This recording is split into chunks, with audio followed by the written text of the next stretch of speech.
ಅಜ್ಜಿ ಇದ್ದರು ನನ್ನ ಜೊತೆ. ಅವರು ನಾವು ಇಬ್ಬರು ಬಂದ್ಬಿಟ್ಟು ಇಲ್ಲಿ ಬಂದ್ವಿ, ಇಲ್ಲಿಗೆ ಶಾಂತಿವನಕ್ಕೆ ಬಂದ್ವಿ. ಶಾಂತಿವನದಲ್ಲಿ ಬರುವಾಗ ನಾವು ಒಂದು 3-3:15 ಆಗಿರ್ಬೋದು. ಬಹುಶಃ ಟೈಮ್ ನೋಡಿಲ್ಲ ನಾವು ಅವತ್ತು. ನಮ್ಮ ಒಂದು ಇದ್ರ ಪ್ರಕಾರ 3-3:30 ಒಳಗಿತ್ತು. ಆವಾಗ ನಾವು ಅಲ್ಲಿ ಎಂಟ್ರೆನ್ಸಲ್ಲಿ ಹೋಗ್ಬೇಕಂದ್ರೆ ಯಾರೂ ಕಾಣಿಸಿಲ್ಲ ನಮಗೆ. ಅಲ್ಲಿ ಗಿಡ ಮರಗಳೆಲ್ಲ ಒಳಗಡೆ ಇದ್ವಲ್ಲ, ಅಲ್ಲಿ ಒಳಗಡೆ ಹೋಗ್ಬೇಕಾಗಿತ್ತು ಅಂತ ಅನಿಸುತ್ತೆ. ಬಟ್ ನಾವು ಹೋಗಿಲ್ಲ, ಯಾಕಂದರೆ ನಾವಿಬ್ಬರೇ ಇದ್ದಿದ್ದು, ಅದರಿಂದ ಒಳಗಡೆ ಹೋಗಿಲ್ಲ. ಇಲ್ಲಿ ಯಾರು ಹೊರಗಡೆ ಬರುವಾಗ ಅವ್ರನ್ನ ವಿಚಾರಿಸೋಣ ಅಂತ ಹೇಳ್ಬಿಟ್ಟು ಮಳೆ ಬರ್ತಾಯಿದ್ದ ಕಾರಣ ನಾವು ಅದರ ಆಪೋಸಿಟ್ ಬಸ್ ಸ್ಟ್ಯಾಂಡಲ್ಲಿ ಕೂತ್ಕೊಂಡ್ವಿ. ಅಲ್ಲಿ ನೆನೆದೇ ಇರಲಿ ಅನ್ನೋ ಒಂದು ಉದ್ದೇಶದಿಂದ ಅಲ್ಲೋಗಿ ಕೂತ್ಕೊಂಡ್ವಿ. ಮತ್ತು ಕಡಿಮೆ ಆದಾಗ ನಾವು ಆ ಕಡೆ ಈ ಕಡೆ ಓಡಾಡೋದು ಮತ್ತು ಯಾರು ಬರ್ತಾರೆ ಯಾರನ್ನ ಕೇಳೋದು ಅಂತ ನೋಡ್ತಾಯಿದ್ವಿ. ನಾವು ಈ ಥರ ಕೂತ್ಕೊಂಡಿರ್ಬೇಕಾದ್ರೆ ಒಂದು 3:45 ಅಥವಾ 3:50 ಸಮಯದಲ್ಲಿ ಎರಡು ಬೈಕ್ ಬಂದವು. 2 ಬೈಕಲ್ಲಿ, ಒಂದು ಬೈಕಲ್ಲಿ ಇಬ್ಬರು ಕೂತ್ಕೊಂಡಿದ್ವಿ, ಇನ್ನೊಂದು ಬೈಕಲ್ಲಿ ಒಬ್ಬರು ಇದ್ದರು, ಮತ್ತು ಇನ್ನೊಂದು ಬೈಕಲ್ಲಿ 3 ಜನ ಇದ್ದರು. ಅವ್ರು 3 ಜನ ಬಂದ್ಬಿಟ್ಟು ಇವ್ರ ಹತ್ರ ಏನೋ ಮಾತಾಡ್ಬಿಟ್ಟು ಹೊರಟೋಗ್ಬಿಡ್ತು ಒಂದು ಬೈಕು. ಬಟ್ ಆಮೇಲೆ ಏನಾಯಿತು, ಒಂದು ಆಟೋ ಬಂತು. ನಾವು ಅಲ್ಲೇ ಕೂತ್ಕೊಂಡಿರ್ಬೇಕಾದ್ರೆ ಅವರೆಲ್ಲ ಸೇರಿಕೊಂಡು ಆಪೋಸಿಟ್, ನಾವು ಇಲ್ಲಿ ಬಸ್ ಸ್ಟ್ಯಾಂಡಲ್ಲಿ ಕೂತಿದ್ವಿ, ಅದ್ರ ಎದುರುಗಡೆ ಆ ಕಡೆ ಒಂದು ಕಾಲ್ದಾರಲ್ಲಿ ಅವ್ರು ಹೋಗ್ತಾಯಿದ್ರು, ಹೋಗಿ ಬರೋದು ಮಾಡ್ತಾಯಿದ್ರು. ಎಲ್ಲಿ ಅಂದರೆ ಅಲ್ಲಿಂದ ಸುಮಾರು ಒಂದು 200 ಫೀಟ್ಸ್ ಏನೋ ಇರ್ಬೋದು ಅಲ್ಲಿಗೆ, ಏನು ಒಂದು ಡಿಸ್ಟೆನ್ಸು. ಅಲ್ಲಿಂದ ಅಲ್ಲಿಗೆ ಓಡಾಡೋದು, ಬೈಕಲ್ಲಿ ಈ ಕಡೆ ಬರೋದು, ಹಂಗೆ ಮಾಡೋದೆಲ್ಲ ಅವರು ಮಾಡ್ತಾಯಿದ್ರು. ಸರಿ, ನಾವು ಅವ್ರನ್ನ ಕೇಳೋದ ಅಂತ ನಾವು ನೋಡ್ತಾಯಿದ್ವಿ. ಬಟ್ ಅವರೇ ಬಂದರು ನಮ್ಮ ಹತ್ರ. ಅವರೇನು ಅಂದರೆ ಅವ್ರ ಭಾಷೆಯಲ್ಲಿ ಏನೇನೋ ಮಾತಾಡಿಕೊಂಡು ಅವರೇ ನಮ್ಮ ಹತ್ರ ಬಂದರು. ಅದರಲ್ಲಿ ಒಬ್ಬ ಯಾರು ಅಂದರೆ ತೊದಲಿಸ್ಕೊಂಡು ಮಾತಾಡ್ತಿದ್ದವನು. ಅವ್ರು ಬಂದ್ಬಿಟ್ಟು, ಆಂಟಿ ನೀವು ಇದೇ ಥರ ಮಾತಾಡಿದ್ದು ನಮ್ಮ ಹತ್ರ, ಎಲ್ಲ ಮಾತನ್ನು ಇದೇ ಥರ. ಫಸ್ಟು ಸ್ಟಾರ್ಟಿಂಗು ವರ್ಡಲ್ಲೇ ಒಂದು ಅಕ್ಷರವನ್ನು ತೊದಲು ಮಾಡೋದು, ಮತ್ತು ಇದೇ ರೀತಿ ಮಾತಾಡಿಸ್ಕೊಂಡು ನೀವು ಎಲ್ಲಿಂದ ಬಂದಿದ್ದೀರಿ ಅನ್ನೋದನ್ನು ಕೇಳಿದೆ ನಮಗೆ. ಯಾಕಪ್ಪ ನಿಮಗೆ ಏನು ಅಂತ ಹೇಳಿದ್ರು. ನಾನು ಆಟೋ ಇತ್ತಲ್ಲ ಅದಕ್ಕೇನು ಕರಿತಾಯಿದ್ದಾರೆ ಅಂತ. ಇಲ್ಲ, ನಾವಿಲ್ಲಿ ಪ್ರಕೃತಿ ಚಿಕಿತ್ಸಾಲಯ ಅಂತ ಇದೆಯಲ್ಲ ಇಲ್ಲಿಗೆ ನಾವು ಒಂಚೂರು ಡಾಕ್ಟ್ರ್ ನೋಡಲಿಕ್ಕೆ ಬಂದಿದ್ದೀವಿ ಅಂತ ಹೇಳಿದ್ವಿ. ಅದಕ್ಕೆ ಡಾಕ್ಟ್ರು ಈಗ ಇಲ್ಲವಲ್ಲ ಇಲ್ಲಿ, ನೀವು ಯಾಕೆ ಕಾಯ್ತಾ ಕೂತಿದ್ದೀರಾ? ಅವ್ರದ್ದೇ ಆದ ಭಾಷೆಯಲ್ಲಿ, ನೀವು ಯಾಕೆ ಇಲ್ಲಿ ಕಾಯ್ತಾ ಕೂತಿದ್ದೀರಾ? ಡಾಕ್ಟ್ರು ಇಲ್ಲಿ ಇಲ್ಲ, ನೀವು ಇನ್ನೂ ಬೇಕಾದಷ್ಟು ಪ್ರಕೃತಿ ಚಿಕಿತ್ಸಾಲಯಗಳಿದೆ, ಅಲ್ಲಿ ಎಲ್ಲ ಹೋಗಿ ತೋರಿಸ್ಕೋಬೋದಲ್ಲ ಅಂತ ತೊದಲು ನೋಡಿಲ್ಲ ಅವನಿಗೆ ಹೇಳ್ದೆ. ಆವಾಗ ನಾವು ಆಯಿತು ನೋಡೋಣ ಬಿಡಿ ಅಂತ ಹೇಳ್ಬಿಟ್ಟು ನಾವು ಅಲ್ಲೇ ಇದ್ವಿ. ಆಮೇಲೆ ಸರಿ, ಇವರು ಇನ್ನೊಂದು ಕಾರ್ನರಲ್ಲಿ ಹೋಗಿ, ಕಾರ್ನರ್ ಅಂದರೆ ಅಲ್ಲಿ ಒಂಚೂರು ಕ್ರಾಸ್ ಇರುತ್ತೆ ರೋಡು, ಅಲ್ಲಿ ಹೋಗಿ ನಿಂತ್ಕೊಂಡ್ರು. ಮತ್ತು ಯಾರಿಗೋ ಕಾಲ್ ಮಾಡಿದ್ರು, ಮತ್ತು ಹೋಗೋದು. ಇವರು 2 ವೀಲರಲ್ಲಿ ಬಂದಿದ್ದೆ ಇಬ್ಬರು ಮಾತ್ರ ಅಲ್ಲೇ ನಿಂತ್ಕೊಂಡಿದ್ರು. ಅವನಿಗೆ ಸ್ವಲ್ಪ ಮುಖ ದಪ್ಪ ಇತ್ತು. ಇನ್ನೊಬ್ಬ ಬಂದು ನಾರ್ಮಲ್ ಮನುಷ್ಯ, ಅವನು ಇದಿರಲಿಲ್ಲ, ಒಂದು 5.5 ಅಡಿ ಅಷ್ಟು ಎತ್ತರ ಇದ್ದರು ಎಲ್ಲರೂ. ಈ ಒಬ್ಬ ಕುಳ್ಳ ಇದ್ದ, ನಮ್ಮನ್ನು ಮಾತಾಡಿಸ್ದವನು ಸ್ವಲ್ಪ. ಆಮೇಲೆ ಬಂದ್ಬಿಟ್ಟು ಇವರಿಗೇನು ರೆಸ್ಪಾನ್ಸ್ ಮಾಡಲಿಲ್ಲಲ್ಲ ಈ ಅಪ್ಪನಿಗೆ. ಮತ್ತು ಅವರಿಬ್ಬರು ಬಂದರು, ಇಬ್ಬರು ಬಂದಿದ್ರಲ್ಲ ಒಂದು ಬೈಕಲ್ಲಿ, ಅವರಿಬ್ಬರು ಬಂದರು. ಅವರು ಬಂದ್ಬಿಟ್ಟು, ಆಂಟಿ ನೀವು ಹೋಗ್ಬಿಡಿ, ಇಲ್ಲಿ ಕೂತ್ಕೋಬಾರ್ದು, ಯಾರು ಜನ ಇಲ್ಲ, ಇಲ್ಲೆಲ್ಲ ಬರೋಲ್ಲ, ಲೇಡೀಸೇ ಇದ್ದೀರಿ ಇಬ್ಬರು, ಯಾಕೆ ಇಲ್ಲಿ ಕೂತಿದ್ದೀರಾ, ಹೊರಟೋಗ್ಬಿಡಿ ಇಬ್ಬರು. ಆಯಿತು ಹೋಗ್ತೀವಿ ಬಿಡಿ ನಾವು ಅಂತ ಹೇಳಿದ್ವಿ. ಸರಿ ಅಂದ್ಬಿಟ್ಟು ಆಮೇಲೆ ಇವನೇನು ಮಾಡ್ದೆ, ಈ ತೊದಲ ಇದ್ನಲ್ಲ ಅವನು ಬಂದ್ಬಿಟ್ಟು ಏನು ಮಾಡ್ದೆ, ಒಂದು ಕಾಲ್ ಮಾಡ್ತಾಯಿದ್ದ, ಅದನ್ನು ಮಾಡ್ತಿದ್ದೆ ನಾನು. ಕಾಲ್ ಮಾಡಿಬಿಟ್ಟು ಅವ್ರ ಭಾಷೆಯಲ್ಲಿ ನಿಚ್ಚು ಇಲ್ಲಿ ಯಾರೋ ಒಂದಿಬ್ಬರು ಲೇಡೀಸ್ ಇದ್ದಾರೆ, ಅವ್ರ ಭಾಷೆಯಲ್ಲಿ ಹೇಳಿದೆ. ಆದರೆ ಲೇಡೀಸು ಅಂತ ಹೇಳಿದಾಗ ನಮ್ಮನ್ನೇ ಅಂತ ನಮ್ಗೆ ಅಂಡರ್ಸ್ಟ್ಯಾಂಡ್ ಆಯಿತು. ಬಟ್ ಇದ್ದಾರೆ, ಇವ್ರು ಹೋಗ್ತಾ ಇಲ್ಲ, ಇಲ್ಲೇ ಇದ್ದಾರೆ ಅಂತ ಅವ್ರಿಗೆ ಯಾರಿಗೂ ಕಾಲ್ ಮಾಡಿದ್ದು. ಸರಿ ಅಂದ್ಬಿಟ್ಟು ನಾವೇನು ಮಾಡಿದ್ವಿ, ಇವ್ರು ಯಾಕೋ ನಮ್ಮನ್ನು ಬಲವಂತವಾಗಿ ಹೋಗಿ ಅಂತ ಇದ್ದಾರೆ, ಏನೋ ಗೊತ್ತಿಲ್ಲ ನಡಿ. ಆಮೇಲೆ ಅವನೇನು ಹೇಳ್ದ, ಆಟೋದಲ್ಲಿ ಬಿಟ್ಕೊಡ್ಲಾ ನಾವು ನಿಮ್ಮನ್ನು ಅಂತ ಕೇಳಿದ್ರು.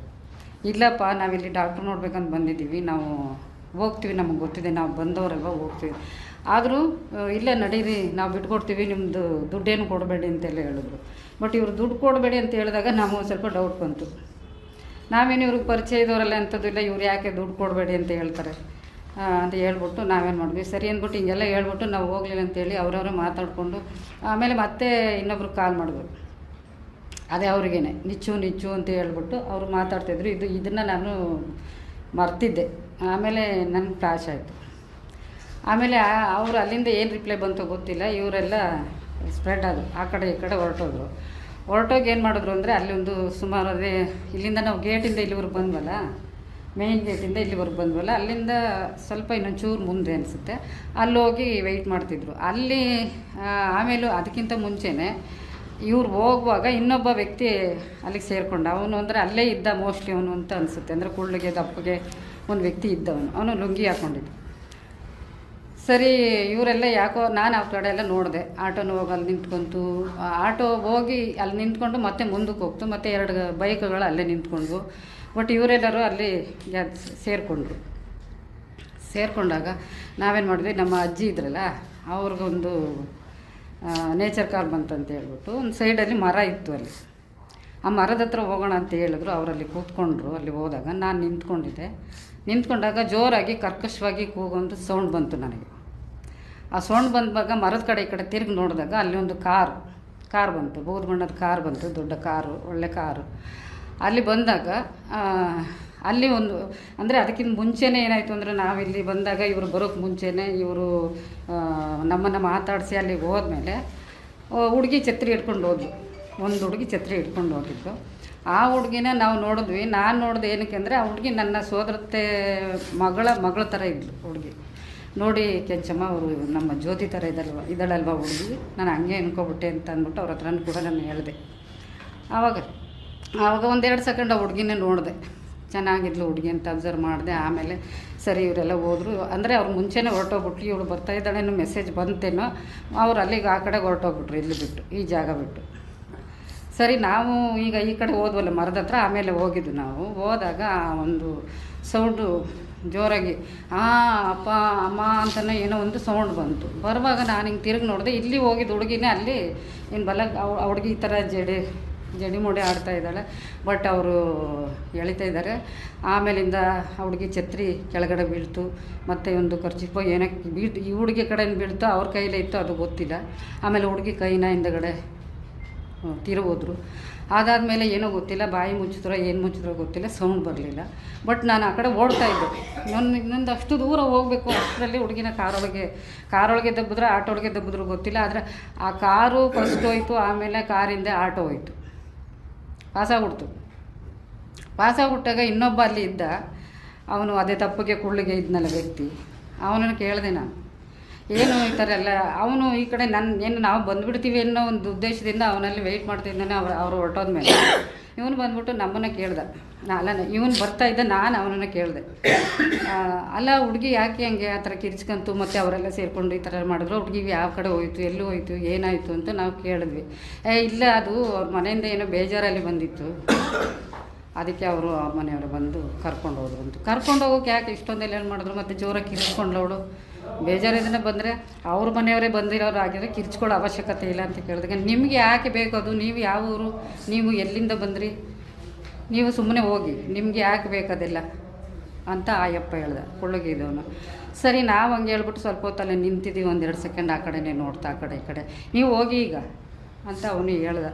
ಸರಿ ಅಂದ್ಬಿಟ್ಟು ನಾವು ಆ ಕಡೆಯಿಂದ ನಡ್ಕೊಂಡು ಬಂದು ಮುಂದೆ ಬಂದು, ನಾವು ಸುಮ್ಮನೆ ವ್ಯರ್ಥ ಆಯ್ತಲ್ಲ ಇಲ್ಲಿ ಬಂದಿದ್ದು, ವೇಸ್ಟ್ ಆಯಿತು ಅಂತ ತಿಳ್ಕೊಂಡು ಮತ್ತು ನಾವು ಅಲ್ಲಿಂದ ಬಂದು ಬಸ್ ಹತ್ಕೊಂಡು ಸುಬ್ರಹ್ಮಣ್ಯ ಹೋಗ್ಬಿಟ್ಟು ಅಲ್ಲಿ ದೇವ್ರ ದರ್ಶನ ಮಾಡಿಕೊಂಡು ಮತ್ತು ನಾವು ವಾಪಸ್ ಬಂದ್ವಿ. ನೈಟು ಅಂದರೆ ಅದು ನಾಳೆ ಬೆಳಗ್ಗೆ ನಾವು ಬಂದ್ವಿ. 9ನೇ ತಾರೀಕಿದ್ದು ಇದು ನಡೆದಿದ್ದು 9ನೇ ತಾರೀಕಲ್ಲಿ, ಮತ್ತು 10ನೇ ತಾರೀಕು ನಾವು ಆಲ್ರೆಡಿ ಮಂಡ್ಯದಲ್ಲಿದ್ವಿ. ಆವಾಗ ಅಲ್ಲಿಂದ ಬರೋ ಅಷ್ಟರಲ್ಲಿ ನಾವೇನು ತಿಳ್ಕೊಂಡ್ವಿ ಅಂದರೆ, ಅದು ಏನಾಯಿತು ಏನೋ, ಅಲ್ಲಿ ಬಸ್ಸಲ್ಲಿ ಕೂತ್ಕೊಂಡು ಸ್ವಲ್ಪ ಹೊತ್ತು ಅದ್ರ ಬಗ್ಗೆ ಥಿಂಕ್ ಮಾಡಿದ್ವಿ. ಆದರೆ ಆಮೇಲೆ ನಮ್ಗೆ ಅನ್ನಿಸ್ತು, ಏನೋ ಅಲ್ಲಿ ವಿಚಾರ ಏನೋ ನಮ್ಗೆ ಗೊತ್ತಿಲ್ಲ, ನಾವೇನು ಯಾರಿಗೆ ಹಂಗೂ ನಾವು ಏನಾರು ಆಗಿದೆ ಹಂಗೆ ಅಂದರೆ ಪೊಲೀಸ್ ಸ್ಟೇಷನ್ಗೆ ಹೋಗಿ ಹೇಳ್ಬೋದಾಗಿತ್ತು ಅಂತ ನಾವು ಮಾತಾಡ್ಕೊಂಡ್ವಿ. ಅಯ್ಯೋ ಅವ್ರ ಅಜ್ಜಿ, ಅಯ್ಯೋ ಮೇಡಮ್ ನೀವು ಯಾಕೆ ಅದೆಲ್ಲ ತಲೆ ಕೆಡಿಸ್ಕೊತೀರಿ, ಅಲ್ಲಿ ಏನಾಯಿತು ನಡ್ದು ನಮ್ಮ ಕಡೆಗೆ ನಾವು ಹೋಗುವ ಅಂತ ಇವ್ರು ಹೇಳಿದ್ರು. ಸರಿ ಅಂದ್ಬಿಟ್ಟು ನಾವು ಬಂದ್ಬಿಟ್ಟಾಗ ನಾನು ಅದು ಅಲ್ಲಿಗೆ 1-2-3 ದಿವಸ ಬಂದು ಇವ್ರ ಅಕ್ಕ ಇವ್ರ ಹತ್ರ ಎಲ್ಲ ಹೇಳ್ಕೊಂಡೆ ನಾನು, ಈ ಥರ ಆಯಿತು ಅಲ್ಲಿ ಧರ್ಮಸ್ಥಳ ಅಂತ ಹೋದಾಗ ಒಂದು ಮಗುನ ಹುಷಾರು, ಹೆಣ್ಮಕ್ಳನ್ನೆಲ್ಲರೂ ಕಿಡ್ನಾಪ್ ಮಾಡ್ಕೊಂಡು ಹೋಗ್ತಾರೆ ಹಾಗೆ ಹೇಗೆ ಅಂತ. ಯಾಕೆಂದರೆ ಇವರ ಅಣ್ಣನ ಮಕ್ಕಳೆಲ್ಲರೂ ಹೆಣ್ಮಕ್ಳಿದ್ರು, ಅದಕ್ಕೆ ನಾನು ಅವ್ರ ಹತ್ರ ಎಲ್ಲ ಮಾತಾಡಿದೆ. ಆಮೇಲೆ ಒಂದು 5-6 ದಿವಸ ಆದಮೇಲೆ ಅದನ್ನು ಬಿಟ್ಟಾಕ್ತೆ ನಾನು, ಅದ್ರ ಗೋಜಿಗೆ ಹೋಗಲಿಲ್ಲ, ತಲೆಯಿಂದ ತೆಗೆದಾಕ್ಬಿಟ್ಟು ಸುಮ್ಮನೆ ನಮ್ಮ ದಿವ್ಯಕ್ಕೆ ನಾವಿದ್ವಿ. ಆಮೇಲೆ 2023ರಲ್ಲಿ ನಾವು ಇದು ಅಂದರೆ ನಮಗೆ ಆವಾಗ ಸ್ಕ್ರೀನ್ ಟಚ್ ಮೊಬೈಲ್ ಇರಲಿಲ್ಲ. ಆಮೇಲೆ ಇದು ಟಿ ವಿ ಅಂತೂ ನಮ್ಮ ಮನೇಲಿ ಇಲ್ಲವೇ ಇಲ್ಲ. ಹಾಗಾಗಿ ನನಗೆ ವಿಚಾರಗಳು ಏನು ಇದು ಎಲ್ಲೂ ಬೆಳಕಿಗೆ ಬರಲಿಲ್ಲ. ಮೋಸ್ಟ್ಲಿ ಇವ್ರು ಏನಾರು ಅನೌನ್ಸ್ ಮಾಡಿ ಎಲ್ಲ ಟಿ ವಿ ಚಾನಲ್ಗಳಲ್ಲಿ ಕೊಟ್ಟಿದ್ದರೆ ನಾನು ಯಾರಿಗೂ ಯಾರ ಮಾತನ್ನು ಯಾವತ್ತೂ ಕೇಳಿಸೋಳಲ್ಲ. ಮೋಸ್ಟ್ಲಿ ನಾನು ಆಗಲೇ ಬಂದು ಧರ್ಮಸ್ಥಳಕ್ಕೆ ನಾನು ವರದಿ ಒಪ್ಪಿಸ್ತಿದ್ನೋ ಏನೋ ಗೊತ್ತಿಲ್ಲ. ಬಟ್ ಇದನ್ನೆಲ್ಲ ನನಗೆ ಯಾವುದು ಗೊತ್ತಾಗ್ದಂಗೆ ಆಯಿತು, ನಡುವೆ ಪರದೆ ಹೇಳ್ದಂಗೆ ಆಯಿತು. ಆಮೇಲೆ 2023 ಇವರು ಸರ್ ಇದೆಲ್ಲ ಕೊಟ್ಟಾಗ ಮತ್ತು ಯಾವುದೇ ಚಾನಲಲ್ಲಿ ಈ ಥರ ಎಲ್ಲ ಬಂದಾಗ ಹೌದು ಈ ಹುಡುಗಿನ ನನಗೆ ಫ್ಲಾಶ್ ಆಯಿತು. ಅವತ್ತು ನಾವು ಹೋಗಿದ್ವಿ. ಯಾಕೆ ಅವತ್ತು ಹೋಗಿದ್ವಿ ಅಂದರೆ ಅವತ್ತು ನಮ್ಮ ತಂದೆ ಯಾವತ್ತೂ ಪ್ರತಿ ವರ್ಷವೂ ಹೋಗ್ತಾಯಿದ್ರು ಧರ್ಮಸ್ಥಳಕ್ಕೆ. ಅದಕ್ಕೆ ನಾನು ಅವತ್ತು ನಮ್ಮ ತಂದೆದು ಇದು ಒಂದು ಸತ್ತ 1 ವರ್ಷಕ್ಕೊಂದು ಸಾರಿ ಏನೋ ಮಾಡ್ತಾರಲ್ಲ ಅವತ್ತಿನ ದಿವಸ ಅಲ್ಲಿಗೆ ನಾನು ಹೋಗಿದ್ದೆ. ನಮ್ಮ ತಂದೆ ಹೆಸರು ಏನೇನೋ ಒಂದು ಕಾಣಿಕೆ ಆಗ್ಬೇಕಂತ. ಆಗ ಅದನ್ನು ಮುಗಿಸ್ಕೊಟ್ಟು ಆಮೇಲೆ ಆ ಥರ ಅದು ನೆನಪು ನನಗೆ ಚೆನ್ನಾಗಿದೆ. 8ನೇ ತಾರೀಕು ನಾನು ಹೋಗಿದ್ದು, 9ನೇ ತಾರೀಕಲ್ಲಿದ್ದು 10ನೇ ತಾರೀಕು ನಾವು ವಾಪಸ್ ಬಂದ್ವಿ ಅಂತ. ಸರಿ, ಅಷ್ಟಾದಮೇಲೆ ಇದೆಲ್ಲ ಚಾನಲ್ಗಳಲ್ಲೇ ಹುಡುಗಿನ ಫಸ್ಟ್ ನೋಡಿದೆ ನಾನು. ಹುಡುಗಿನ ನೋಡುವಾಗ ನನಗೊಂದು ಫ್ಲ್ಯಾಶ್ ಬ್ಯಾಕ್ ಹೋದೆ. ನಾನು ಹೋಗುವಾಗ ಈ ಜಾಗ ಅದು ಅವತ್ತು ನಾವು ನೋಡಿದ ಹುಡುಗಿ ಇದೇನೆ. ಅವತ್ತು ಆ ಮಾತಾಡಿದ ಮನುಷ್ಯ ಅದು ಎಲ್ಲೋ ಯಾರ ಹತ್ರನೋ ಒಂದು ಚಾನಲಲ್ಲಿ ಇಂಥದ್ದು ಯೂಟ್ಯೂಬಲ್ಲಿ ಅವನು ತೊದಲಿಸ್ಕೊಂಡು ಮಾತಾಡ್ತಿದ್ದದ್ದು ನಾನು ಚೆನ್ನಾಗಿ ಮಂದಾಗಿ ಮಾಡಿಕೊಂಡೆ. ಈತನೇ ನಮ್ಮನ್ನು ಬಂದು ಮಾತಾಡಿಸ್ತಾ, ಆಮೇಲೆ ದಪ್ಪ ಮುಖ ಇದ್ದವನು ಬಂದು ಮಾತಾಡಿಸ್ತಾ, ಆಮೇಲೆ ನಿಚ್ಚು ಅಂತ ಹೇಳಿದವನು ಕಾರಿಂದ ಇಳಿದವನು ಟಿಪ್ ಟಾಪಾಗಿ ಹಿಂಗೆ ಇದೆಲ್ಲ ಇನ್ಶರ್ಟ್ ಮಾಡಿಕೊಂಡು ಈ ಕಾರಿಂದ ಇಳಿದಿದ್ದಷ್ಟೇ. ಆಮೇಲೆ ಅವನು ಹತ್ಕೊಂಡಿದ್ದಷ್ಟೇ. ಇಷ್ಟೆಲ್ಲ ನೋಡಿದ್ವಿ ಅಷ್ಟೇ. ಅದನ್ನೆಲ್ಲ ನೋಡಿದಾಗ ನನಗೆ ಆವಾಗ ಅನ್ನಿಸ್ತು, ಈ ಹುಡುಗಿ ಕೊಲೆ ಆಗಿದೆ, ಅತ್ಯಾಚಾರ ಆಗಿದೆ, ನಾವಲ್ಲಿ ನೋಡಿದ್ದು ಇದೇ ಹುಡುಗಿನ ಅಂತ ನನಗೆ ಫ್ಲಾಶ್ ಆಯಿತು. ಆಗ ಏನು ಮಾಡೋದು ಇದು, ನಾವು ನೋಡಿದ್ದೀವಲ್ಲ, ಇವರು ಇಷ್ಟು ಜನನು ಬಂದು ಮಾತಾಡ್ಸಿದ್ರು ನಮ್ಮನ್ನು, ನಾವು ನೋಡಿದ್ದೀವಿ, ಎಲ್ಲೋಗಿ ಹೇಳಬೇಕು, ಏನು ಮಾಡಬೇಕು ಅಂತ ನನ್ನ ಮನಸ್ಸು ಭಾಳ ನೋವಾಯ್ತಿತ್ತು. ಆಮೇಲೆ ನಿದ್ರೆ ಬರ್ತಾ ಇರಲಿಲ್ಲ ನನಗೆ. ಅದನ್ನು ನಾನು ಯಾವತ್ತೂ ಮೊಬೈಲ್ ಜಾಸ್ತಿ ನೋಡದೇ ಇದ್ದಳು. ಆವಾಗ ಅದನ್ನು ನೋಡೋಕ್ಕೆ ಸ್ಟಾಪ್ ಮಾಡಿದೆ ದಿನನಿತ್ಯ. ಆಮೇಲೆ ಕಂಟಿನ್ಯೂ ಮಾಡಿದೆ ಇದನ್ನು ನೋಡಲಿಕ್ಕೆ. ತುಂಬಾ ಬೇಜಾರಾಯಿತು ನನಗೆ. ಯಾವ್ಯಾವ ರೀತಿ ಇವ್ರು ಮಾಡಿದ್ರಲ್ಲ ಅದನ್ನೆಲ್ಲ ನೆನೆಸ್ಕೊಂಡು ತುಂಬಾ ದುಃಖ ಆಯಿತು ನನಗೆ. ಏನು ಮಾಡೋದು ಅಂತ ಕಾಯ್ತಾಯಿದ್ದೆ. ಅಷ್ಟರಲ್ಲಿ ಸರ್ ಒಡನಾಡಿ ಇದರಿಂದ ಒಂದು ಆ್ಯಡ್ ಕೊಟ್ಟಿದ್ರು, ಯಾರಾದರೂ ಭಾಗವಹಿಸ್ಬೋದು ಅಂತ. ಹೌದು, ನಾನು ಅಲ್ಲಿ ಹೋಗಿ ಮಾತಾಡಬೇಕು ಅಂತ ಅಲ್ಲಿ ಹೋದೆ. ಆವಾಗ ನೀವೇನು ಮಾತಾಡಬೇಡಿ, ಏನು ವಿಷಯ ಹೇಳಿ ಅಂತ ಕೇಳಿದಾಗ ಇವ್ರ ಹತ್ರ ನಾನೆಲ್ಲ ಹೇಳ್ಕೊಂಡೆ. ಆಮೇಲೆ ಇದೆಲ್ಲ ಇಷ್ಟೆಲ್ಲ ನಡೀತಾ ಇದೆ, ನೀವು ಹೋಗಿ ಎಲ್ಲ ಕಡೆ ಪ್ರಚಾರ ಮಾಡ್ಕೊಳಕ್ಕೆ ಹೋದರೆ ನೀವು ಉಳಿಯಲ್ಲ, ಇಷ್ಟೆಲ್ಲ ಆಗಿದೆ, ನೀವು ಹೋಗಿ ನೋಡೋಣ ಮುಂದೆ ಏನಾಗುತ್ತೆ ಅಂತ ಇವ್ರು ನನ್ನನ್ನು ಕಳಿಸ್ಬಿಟ್ರು. ನನಗನ್ನಿಸ್ತು ಅವಾಗ ಇವ್ರಿಗೆ ಯಾರಿಗೂ ನನ್ನ ಮೇಲೆ ನಂಬಿಕೆ ಬಂದಿಲ್ಲ ಅಂತ ನನಗೊಂದು ಮೂಲೆಯಲ್ಲಿ ಅನ್ನಿಸ್ತು ಅವತ್ತು.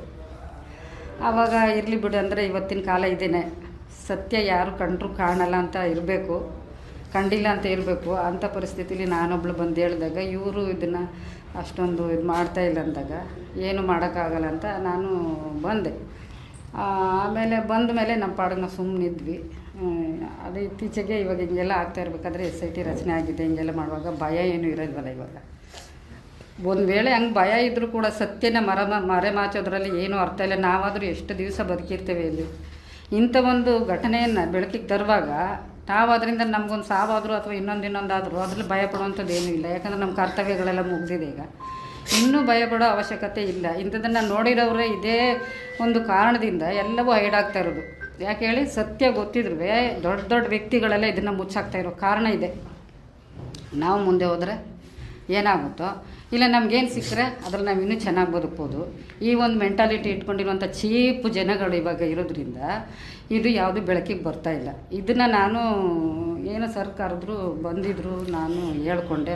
ಇಷ್ಟರಲ್ಲಿ ಏನೋ ಇದು ಸತ್ಯ ನಾನು ಹೇಳ್ತಾ ಇದ್ದೀನಿ. ಯಾಕಂದರೆ ನಾನು ಯಾವತ್ತೂ ಯಾರ ಮುಂದೆನೂ ಎಲ್ಲಿ ಹೋಗಿ ಯಾವುದ್ರಲ್ಲೂ ಭಾಗವಹಿಸಿಲ್ಲ. ಇದೊಂದು ಘಟನೆ ನೋಡಿದಾಗ ಇದೆಲ್ಲ ಬೆಳಕಿಗೆ ಬಂದಾಗ ಇದನ್ನು ಸುಮ್ಮನೆ ಬಿಡಬಾರ್ದು, ಇದನ್ನು ಹೇಳಬೇಕು ಅಂತ ನನ್ನ ಮನಸ್ಸು ತುಂಬಾ ಅಡಿಕ್ಟ್ ಆಗಿಬಿಟ್ಟಿದೆ, ಸೇರ್ಕೊಂಬಿಟ್ಟಿದೆ ಅದರೊಳಗೆ. ಇದನ್ನು ಮಾಡಬೇಕು ಅಂತ, ಇದನ್ನು ಹೇಳಬೇಕು ಅಂತ. ಅದರಿಂದ ಮತ್ತು ನನಗೆ ಇದರಿಂದ ಯಾವ ಲಾಭವೂ ಇಲ್ಲ. ಮತ್ತು ಇನ್ನೊಂದು ನೀವು ಯಾರು ನನಗೆ ಗೊತ್ತಿಲ್ಲ, ಸರ್ರು ಗೊತ್ತಿಲ್ಲ, ಇವರು ಗೊತ್ತಿಲ್ಲ, ಯಾರೂ ಗೊತ್ತಿಲ್ಲ. ನಾನು ತಿಳುವಳಿಕೆ ಇಲ್ದವಳು ಅಲ್ಲ. ಜೊತೆಗೆ ಇಂಥ ಘಟನೆಗಳ ಬಗ್ಗೆ ಹೋದರೆ ಏನಾಗುತ್ತೆ, ಹೆಂಗಾಗ್ಬೋದು ಅನ್ನೋದು ಗೊತ್ತಿರುತ್ತೆ ನನಗೆ. ಆದರೂ ಸಹ ಇಂಥವೆಲ್ಲ ಹಿಂಗೆ ಆಗ್ತಾ ಇರೋದಕ್ಕೇ ನಮ್ಮ ಹೆಣ್ಣುಮಕ್ಳಿಗೆ ಉಳಿಗಾಲ ಇಲ್ಲ. ಮುಂದಿನ ಪೀಳಿಗೆಗಾದರೂ ಇಂಥ ಘಟನೆಗಳು ನಡೀಬಾರ್ದಲ್ಲ. ಅದಕ್ಕೆ ಇದೊಂದು ಎಲ್ಲ ಈ ಒಂದು ವಿಚಾರನ ಎಲ್ಲರ ಮುಂದೆ ಬಹಿರಂಗವಾಗಿ ಇದನ್ನು ಬಿಚ್ಚಬೇಕು ಅನ್ನೋ ಒಂದು ಮನಸ್ಸಿದೆ ನನಗೆ. ದಯವಿಟ್ಟು ತಾವೆಲ್ಲರೂ ಇದೆಲ್ಲ ಸಹಕರಿಸಿ ಇದನ್ನು ಒಂದು ಬೆಳಕಿಗೆ ತರೋಕ್ಕೆ ಆಸ್ಪದ ಮಾಡಿಕೊಡ್ಬೇಕು ಅಂತ ತಮ್ಮಲ್ಲೆಲ್ಲ ಕಳಕಳಿಯಿಂದ ಕೇಳ್ಕೊತೀನಿ. ನಮಸ್ಕಾರ. SIT ಮುಂದೆ ಆಮೇಲೆ ಸರ್ ಬಂದಿದ್ದಾಗ SIT ಅವರು SIT ಅವರಿಗೆ ಕಾಲ್ ಮಾಡಿಕೊಟ್ರು. ನಾನು ಇದೇ ವಿಚಾರನ ಅವ್ರ ಹತ್ರ ಹೇಳಿದೆ, ಅಲ್ಲಿ ನಡೆದಿರೋ ಘಟನೆ ಏನಿದೆ ಇವಾಗ ಹೇಳಿದ್ನಲ್ಲ ತಮ್ಮ ಮುಂದೆ ಇವಾಗ ಇಷ್ಟೋ ತನಕ ಮಂಡಿಸಿದ್ನಲ್ಲ ಆ ವಿಚಾರವನ್ನು ಅವ್ರ ಹತ್ರ ಎಳೆಯಾಗಿ ಬಿಚ್ಚಿ ಇಡಬೇಕಾದ್ರೆ ಅದ್ರಲ್ಲಿ ಒಂದಿತ್ತು ಅಕ್ಟೋಬರ್ ಅಂತ ಹೇಳೋಕೆ ಹೋಗಿ ಮಂತು ಒಂದು ಮಿಸ್ ಇದಾಗಿ ತಿಂಗಳು ಬದಲಾವಣೆ ಆಗ್ಬಿಟ್ಟಿದೆ. ಅಲ್ಲಿ ನಾನು ಅಕ್ಟೋಬರಲ್ಲಿ ಹೋಗಿದ್ದು, ಅದು 9/10 ಹೇಳೋಕೆ ಹೋಗಿ 9 ಏನು ಹೇಳಿದೆ, ನಾವು 9ನೇ ತಾರೀಕಲ್ಲಿ ಅಲ್ಲಿ ಇದ್ದಿದ್ದು, ಬಟ್ ತಿಂಗಳು 9 ಹೇಳ್ಬಿಟ್ಟಿದ್ದೀನಿ. ಇದೊಂದೇ ಇದ್ದಿದ್ದು, ಇಲ್ಲ ಬೇರೆ ವಿಚಾರ ಎಲ್ಲ ಸಂಕ್ಷಿಪ್ತವಾಗಿ ಅವ್ರ ಹತ್ರ ಮುಂದೆ ಇಟ್ಟಿದ್ದೀನಿ. ಇದನ್ನು ಅವರು ಯಾವ ರೀತಿ ಅಕ್ಸೆಪ್ಟ್ ಮಾಡ್ಕೋತಾರೆ ಅಂತ ಗೊತ್ತಿಲ್ಲ, ಬಟ್ ಅದನ್ನು ಅಕ್ಸೆಪ್ಟ್ ಮಾಡ್ಕೊಳ್ಳೇಬೇಕು. ನಾನು ಎಲ್ಲಿ ಬೇಕಾದರೂ ಬಂದು ಸತ್ಯ ಹೇಳ್ತೀನಿ. ನಾನು ಇದನ್ನು ಮುಚ್ಚಿಡೋಕ್ಕೂ ಅಂತ ಯಾರಿಗೂ ಎದುರುಕೊಂಡಲ್ಲ, ಅಥವಾ ಅದನ್ನು ನನ್ನ ಮನಸ್ಸಿಗೆ ದ್ರೋಹ ಮಾಡಿ ನಾನು ಇಟ್ಕೊಳ್ಳೋಕ್ಕೂ ಆಗಲ್ಲ, ಅಥವಾ ಇಂಥ ವಿಚಾರಗಳೆಲ್ಲ ನಾನು ಎಲ್ಲೂ ಭಾಗಿಯಾಗಿಲ್ಲ. ಯಾವ ವಿಚಾರನೂ ನಾನು ಇಂಥದ್ದು ಇಷ್ಟರ ಮಟ್ಟಿಗೆ ನಾನು ಗಣನೆಗೆ ತಗೊಂಡಿದ್ದೂ ಇಲ್ಲ. ಇದರಲ್ಲಿ ಭಾಳ ಇದಿದೆ, ಇದರೊಳಗಡೆ ಆಳವಾಗಿ ಅಳೆದಷ್ಟು ಅದರೊಳಗಿಂದ ಈಚೆಗೆ ತೆಗೆಯೋಷ್ಟು ಸತ್ಯಾಂಶ ಅಡಗಿದೆ. ಅದನ್ನು ನಮ್ಮಂಥವ್ರು ನಿಮ್ಮಂಥವ್ರು ಎಲ್ಲರೂ ನಾನು ಮುಖ್ಯವಾಗಿ ಯಾವಾಗಲೂ ಹೇಳೋದೇನೆಂದರೆ, ಏನಾದರೂ ಒಂದು ವಿಚಾರ ಬಂದಾಗ ಇಂಥ ವಿಚಾರಗಳಲ್ಲಿ ಹೆಂಗಸರು ಎದ್ದು ನಿಲ್ಲಿ, ಹೆಣ್ಮಕ್ಳು ಮುಂದೆ ಬನ್ನಿ ಅಂತ ಹೇಳ್ತಿರ್ತೀನಿ. ಇದಕ್ಕೆ ಎಲ್ಲರೂ ಕರೆ ಕೊಟ್ಟರೆ ಹೆಣ್ಮಕ್ಳು ಮುಂದೆ ಅಲ್ಲ, ಎಲ್ಲರೂ ನಿಂತ್ಕೊಳ್ಳೋಕ್ಕಾಗದೇ ಇರೋ ಸಾಧ್ಯ ಆದರೆ ನಮ್ಮಂಥವ್ರು ನಿಂತ್ಕೊಂಡ್ರೆ ಒಂದು ಪ್ರಗತಿ ಅತ್ತ ಸಾಗ್ಬೋದು ನಾವು ಅನ್ನೋ ಒಂದು ನಿಟ್ಟಿನಲ್ಲಿ ನಾನು ಎಲ್ಲ ಹೆಂಗಸರುಗಳು ಸೇರಿಕೊಂಡಿದ್ದನ್ನು ಮುಂದೆ ತರಬೇಕು, ಇಂಥ ವಿಚಾರಗಳನ್ನು ಮುಂದಿಡಬೇಕು ಅಂತ ನಾನು ಕೇಳ್ತೀನಿ. ಇದು ತಪ್ಪಿದರೆ ಕ್ಷಮಿಸಿ ನನ್ನನ್ನು. ಆದರೂ ಅನ್ಯತಾ ಯಾರೂ ಏನೂ ತಿಳ್ಕೊಬಾರ್ದು. ನಾನು ಸತ್ಯ ಹೇಳ್ತಾ ಇದ್ದೇನೆ. ನನಗಿಲ್ಲಿ ಯಾರೂ ಗೊತ್ತಿಲ್ಲ, ಯಾರ ಪರಿಚಯವೂ ಇಲ್ಲ, ಅಥವಾ ಅಲ್ಲಿ ಸೌಜನ್ಯ ಕಡೆಯವರು ನನಗೆ ಯಾರೂ ಗೊತ್ತಿಲ್ಲ. ಆ ಏರಿಯಾದು ಅದು ಹೊಸ ನೋಡಿ, ನಮ್ಮದು ನೇಟಿವ್ ಬಂದು ಮೂಡ್ಸೀಮೆ, ಎಡಮಾರ್ನಹಳ್ಳಿ, ಕನಕಪುರ ತಾಲೂಕು. ಅಲ್ಲಿಂದ ಬಂದು ಕಾರ್ಯನಿಮಿತ್ತ ಇಲ್ಲಿ ಮಂಡ್ಯದಲ್ಲಿ ನಾವು ನೆಲೆಯಾಗಿದ್ದೇವೆ. ಆದರೆ ನೆಲೆಯಾಗಿದ್ದರೂ ಕೂಡ ನಾವು ಯಾರು ರಾಜಕೀಯ ಪಕ್ಷದವ್ರ ಜೊತೆನೂ ಇಲ್ಲ, ಅಥವಾ ಇನ್ನೊಂದು ಹಣಾಸ್ತ್ರೋ ಅಥವಾ ಇನ್ನೊಬ್ಬರು ನಮ್ಗೆ ಸಪೋರ್ಟಿವ್ ಇಂಥವ್ರು ಯಾರೂ ನಮ್ಮ ಸಂಪರ್ಕ ಇಲ್ಲ. ನಾವಾಯಿತು, ನಮ್ಮ ಕೆಲಸ ಆಯಿತು, ನಮ್ಮದೇನಿದೆ ಅಷ್ಟೇ ನಾವು ನೋಡ್ಕೊಂಡಿರೋದು. ಬಟ್ ಇಲ್ಲಿ ಈ ಥರ ಒಂದು ದೈವ ಸನ್ನಿಧಿಗೆ ಅಂತ ಹೋಗ್ಬೇಕಾದ್ರೆ ಇಷ್ಟೆಲ್ಲ ಆಗಿರ್ಬೇಕಾದ್ರೆ ಅದು ಇಷ್ಟು ವರ್ಷದ ಮೇಲೆ ನನಗೆ 12 ವರ್ಷದ ಮೇಲೆ ನನಗೆ ಅದೆಲ್ಲ ಮರುಕಳಿಸಿ ಬಂದಾಗ, ಅದು ನನಗೆ ನನ್ನ ಮನಸ್ಸು ನಾಟ್ಕೊಂಡಾಗ ನನಗೆ ಇದನ್ನು ಬಹಿರಂಗಪಡಿಸ್ಬೇಕು ಅಂತ ನನ್ನ ಮನಸ್ಸಲ್ಲಿ ಬಂದಿದ್ದೆ. ಅದರಿಂದ ನಾನು ಮುಕ್ತವಾಗಿ ತಮ್ಮ ಹತ್ರ ಎಲ್ಲ ಮಾತಾಡಿದ್ದೀನಿ. ದಯಮಾಡಿ ಇದನ್ನೆಲ್ಲ ನೋಡಿ, ಇದು ಸತ್ಯವಾಗಿದೆ, ಇದ್ರ ಬಗ್ಗೆ ಒಂಚೂರು ಎಲ್ಲರೂ ಕಾಳಜಿ ವಹಿಸ್ಬೇಕು ಅಂತ ಕೇಳ್ಕೊತೀನಿ. ಮೇಡಮ್, ವಿಕಲ ಮತ್ತು ವ್ಯಕ್ತಿಗಳು ವ್ಯಕ್ತಿಗಳನ್ನ ಐಡೆಂಟಿಫೈ ಮಾಡ್ತೀರಾ? ಮಾಡ್ತೀನಿ ಸರ್. ಅದು ಇವಾಗ ಸ್ವಲ್ಪ ಏಜ್ ಆಗಿರುತ್ತೆ, ಬಟ್ ಅವರು ಅವನು ಬಂದು ಮುಖಚರ್ಯಗಳನ್ನ ಈಗಾಗಲೇ ಅವರು ಮಾಧ್ಯಮಗಳಲ್ಲಿ ಅಲ್ಲೆಲ್ಲ ನಡೆಯುವಾಗ ಮಾತಾಡಿರ್ತಕ್ಕಂಥದ್ದು ನೋಡಿದ್ರಿ ಅಂತ ಹೇಳ್ತಾರೆ. ಅದು ಸರ್ ಒಂದೇ ಸಾರಿ ನೋಡಿರೋದು ಅವ್ರನ್ನ ನಾನು. ಅದು ಇವಾಗ ಅವ್ರು ನೋಡಿರೋದು ಅಂದರೆ ಅವಾಗಿಂದಕ್ಕೂ ಇವಾಗಿಂದಕ್ಕೂ ಭಾಳ ಇದು ವ್ಯತ್ಯಾಸ ಇದೆ. ಇಲ್ಲ, ಭಾಷೆ ಒಂದೇ ಇದೆ, ಭಾಷೆ ವಾಯ್ಸ್ ಕರೆಕ್ಟಾಗಿದೆ. ಅದು ಸರಿ ಬಿಡಿ, ಬಿಕ್ಲ ಅಂದಮೇಲೆ ಗೊತ್ತಾಗುತ್ತೆ ನಿಮಗೆ. ಅದನ್ನ SIT ಅಧಿಕಾರಿಗಳಿಗೆ ಹೇಳಿದ್ದೀರಾ ಮೇಡಮ್? ಹಾಂ, ಹೌದು ಸರ್, ಹೇಳಿದ್ದೀನಿ. ಈ ಥರ ಬಿಕ್ಕಳಿಸ್ತಿದ್ದಂಥ ಮನುಷ್ಯನ ಐಡೆಂಟಿಫೈ ಮಾಡ್ತೀನಿ, ಹೇಳಿದ್ದೀನಿ. ಮಾತಾಡ್ತಿದ್ದನ್ನ ನಾನು ಕಂಡಿದ್ದೀನಿ. ಹೇಳಿದ್ದೀನಿ ಸರ್. ಇದು ಯಾಕೆಂದ್ರೆ ಅದು ಪ್ರಮುಖ ಸಾಕ್ಷಿ ಆಗುತ್ತೆ. ಹಾಂ, ಅವರು ಅದೇ ಹೇಳಿದ್ರು. SIT ಮೇಡಮ್ ಮಾತಾಡಿದ್ದು, ಅವರು ಅದೇ ಹೇಳಿದ್ರು. ಮೇಡಮ್, ಅಜ್ಜಿ ಇದ್ದಾರಾ? ಇಲ್ಲ ಸರ್, ಅವ್ರು ಎಕ್ಸ್ಪೈರ್ಡ್ ಆದರು. ಫೋಟೋ ಇದೆ.